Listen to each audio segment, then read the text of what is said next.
રબારી વસાહત ડિમોલેશન મામલે standing chairman અને રબારી સમાજના આગેવાનો વચ્ચે બેઠક મળી, જેમાં રબારી વસાહતમાં જંત્રીના ભાવે જમીન આપવા વિચારણા કરાઈ છે.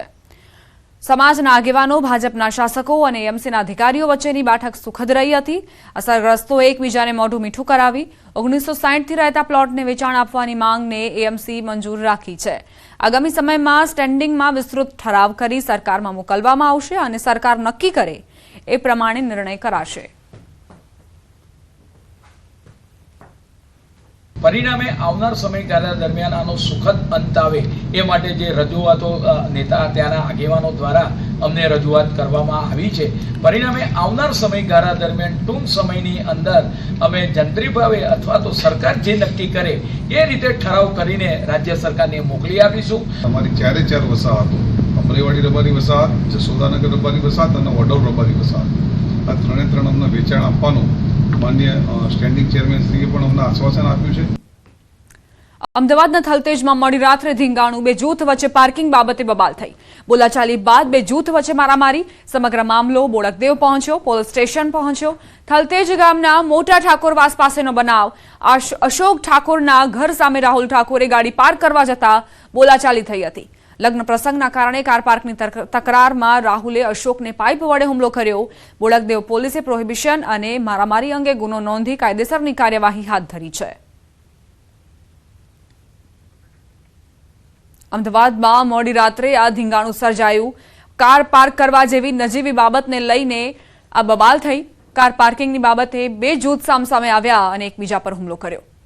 રાહુલે અશોકને પાઇપ વડે હુમલો કર્યો, જેના કારણે તે ઘાયલ થયો.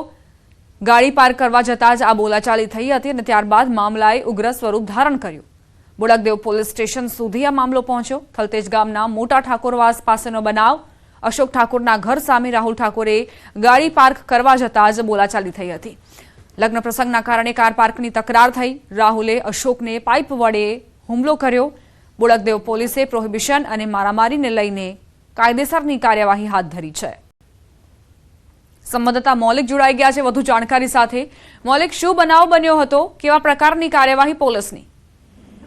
ગોમન જે રીતે પ્રાથમિક વિગતો મળી રહી છે કે ગઈકાલે મોડી રાત્રે ચાર રસ્તા છે ત્યાં આગળ મારામારીનો બનાવ બન્યો હતો. પાર્કિંગમાં જે લગ્ન પ્રસંગે આવ્યા હતા તે લોકોને બાબતે મારામારીનો બનાવ બન્યો હતો. જોકે ઉગ્ર બોલાચાલી થતા ઘટના સ્થળે સ્થાનિક પોલીસ છે તે પહોંચી ગઈ હતી, પરંતુ ઘટના સ્થળના તમામ જે સીસીટીવી ફૂટેજ જે છે તે દર્શકોના મિત્રોને એક્સક્લુઝિવ બતાવવા માંગે છે કે કઈ રીતે આ આખી ઘટના સર્જાઈ હતી. સૌ પ્રથમ અશોક ઠાકોર નામનો વ્યક્તિ જે સ્થાનિક છે તે ત્યાં બેઠો હતો અને એ દરમિયાન તેની કાર ઉપર જે રાહુલ નામનો વ્યક્તિ છે તે પણ સ્થાનિક છે તેના દ્વારા હુમલો કરવામાં આવ્યો હતો. અને આ સીસીટીવી ફૂટેજમાં સ્પષ્ટપણે આખી ઘટનાક્રમ જે છે તે મારામારીની જે દેખાઈ આવી છે અને ત્યારબાદ પોલીસે કાર્યવાહી કરવાની ફરજ પડી હતી. આભાર મૌલિક, જાણકારી આપવા માટે. પાલનપુર નજીક આવેલું લક્ષ્મીપુરા ગામ કે જે વસ્તીની દ્રષ્ટિએ મોટું ગામ છે. જો કે લક્ષ્મીપુરા ગામથી પાલનપુર શહેરને જોડતા માર્ગ પર પાલનપુર અમદાવાદની રેલવે લાઇન પસાર થઈ રહી છે. જો કે આ રેલવે લાઇન પર વર્ષો પહેલા ફાટકની સુવિધા હતી, પરંતુ 3 વર્ષ અગાઉ આ રેલવે લાઇન પરથી ડીએફસીસીની લાઇન પસાર થતા રેલવે ફાટક કાયમી માટે બંધ કરી દેવાયો છે, જેના કારણે લોકોને હાલાકીનો સામનો કરવો પડી રહ્યો છે. લોકોને પાલનપુર શહેરમાં આવવું હોય તો 6 થી 7 કિલોમીટર ફરીને ટ્રાફિકવાળા માર્ગો પરથી પસાર થવું પડે છે. લોકો અહીં અંડરપાસ કે ઓવરબ્રિજની કામગીરી શરૂ કરવા અંગે માંગ કરી રહ્યા છે.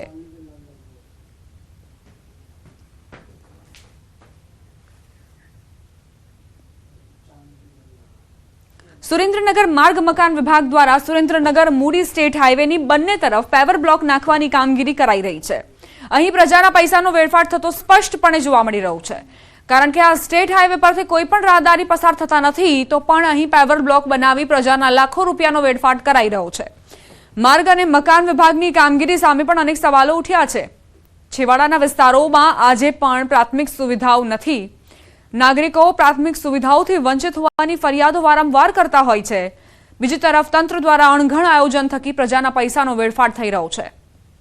જોરાવરનગર પોલીસ મથકથી મેક્સન સર્કલ સુધી અંદાજે 1.5 કિલોમીટરના રસ્તા પર બંને તરફ પેવર બ્લોક નાખવાની કામગીરી કરાઈ રહી છે. આ રસ્તો સ્ટેટ હાઈવે હોવાથી તેમજ આ વિસ્તારમાં રહેણાંક વસ્તી સાવ ઓછી હોવાથી અહીંથી રાહદારીઓની નહિવત પસાર થાય છે. તેમ છતાં માર્ગ મકાન વિભાગ દ્વારા અંદાજે ₹35 લાખથી વધુના ખર્ચે રસ્તાની બંને તરફ પેવર બ્લોક નાખવાની કામગીરી કરવામાં આવી રહી છે. જોરાનગર થી જે મેક્સન સુધી જે પેવર બ્લોક ની કામગીરી ચાલુ છે, જે સ્ટેટ હાઈવે છે, ત્યાં પેવર બ્લોક ની કોઈ કામગીરીની જરૂર જ નથી. જે સામાન્ય હાઈવે છે જ્યાં આવા મોટા ખર્ચા કરવાની જરૂર નથી. જ્યાં 40-40 લાખ રૂપિયાના ખર્ચા જે પ્રજાના જે અમુક વિસ્તારો જે એવા છે સુરેન્દ્રનગર ની અંદર, જ્યાં આજે આઝાદીના 75 વર્ષ થયા, અહીંયા રોડ જ નથી બન્યા, રસ્તા નથી. એવી જગ્યાએ જો આ વિકાસ કરે ને તો ડેવલપમેન્ટ થાય. 1.5 કિલોમીટર લાંબુ કામ છે અને 40 થી 45 લાખનું અંદાજિત કામ છે. અને આપણે એ છે ને ડામર રોડની સાથે આપણે મંજૂર થયું છે અને ડામરની ધારથી આપણે 1.5 મીટર જે પહોળાઈ કરવાની છે. અને જ્યાં વધારે ટ્રાફિક લાગે ત્યાં ક્યાંક આપણે બસ સ્ટેન્ડ કે એવું હોય તો વધારે પહોળાઈમાં મંજૂર થયું છે. સુરેન્દ્રનગર શહેરથી મૂડીને જોડતા સ્ટેટ હાઈવે પર તંત્ર દ્વારા લાખો રૂપિયાના ખર્ચે પેવર બ્લોક નાખવાની કામગીરી કરવામાં આવી રહી છે, પરંતુ ક્યાંક ને ક્યાંક આ કામગીરીમાં તંત્ર દ્વારા બુદ્ધિનું પ્રદર્શન કરવામાં આવ્યું હોય તેવી સ્થિતિ સર્જાય છે.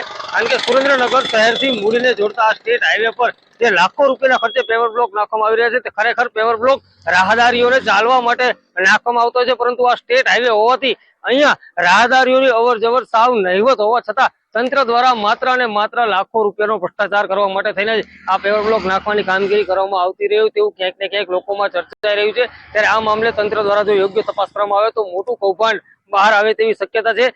જે પેવર બ્લોક નાખવાની જરૂરિયાત છે તેમાં ક્યાંક ને ક્યાંક અહીં કોઈ પણ પ્રકારના રાહદારીઓ પસાર ન થતા હોય, ખાસ કરીને મોટા વાહનો અને વાહન ચાલકો અહીંથી પસાર થતા હોવા છતાં લાખો રૂપિયાના ખર્ચે પેવર બ્લોક નાખવામાં આવ્યો છે. તેમાં પણ ક્યાંક ને ક્યાંક ભ્રષ્ટાચાર કરવામાં આવ્યો હોવાની શક્યતાઓ હાલ સેવાઈ રહી છે. ત્યારે આ મામલે તંત્ર દ્વારા તપાસ કરવામાં આવે તેવી લોકોમાં માંગ ઉઠવા પામી છે. અક્ષય જોશી, ન્યૂઝ 18 ગુજરાતી, સુરેન્દ્ર.